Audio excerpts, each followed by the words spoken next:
Hello everyone and welcome in this video about phrasal verbs. So a phrasal verb is a verb plus a particle. For example, put off. Put is the verb and the particle is off. In this sentence, I put off my trip. It means I postponed my trip. So the verb and the particle have a special meaning. So when you use the same verb with a different particle, the meaning changes. For example, put off means to postpone, put on to cover your body, put back to return something, and put away to put something in its original place.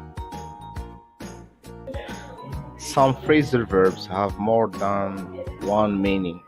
For example, keep on means to continue and not to remove something.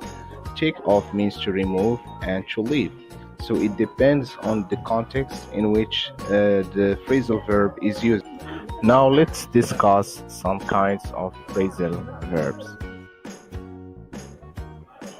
So the first type is transitive phrasal verbs. So these verbs have objects. For example, are you writing down these notes? Or I haven't called Mr. Wilson back. So in both cases we have an object. By contrast, intransitive phrasal verbs are verbs which do not have objects. For example, Tony's car broke down. We don't know who broke it down. Jane grew up in a small town and we don't know who did the action. Now, most phrasal verbs are separable. The verb and the particle can be separated. For example, Jamie put on his coat. Or you can put the noun between the verb and the particle and Jamie put his coat on. Now here comes the big question, when to separate phrasal verbs.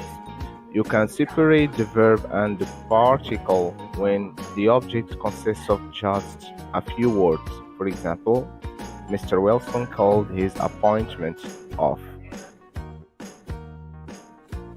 Now we're done with the phrasal verbs. Everybody is asking, how can I learn the phrasal verbs by heart? So the only way to learn them is by practice and using them in context to get the real meaning. Alright, thank you very much.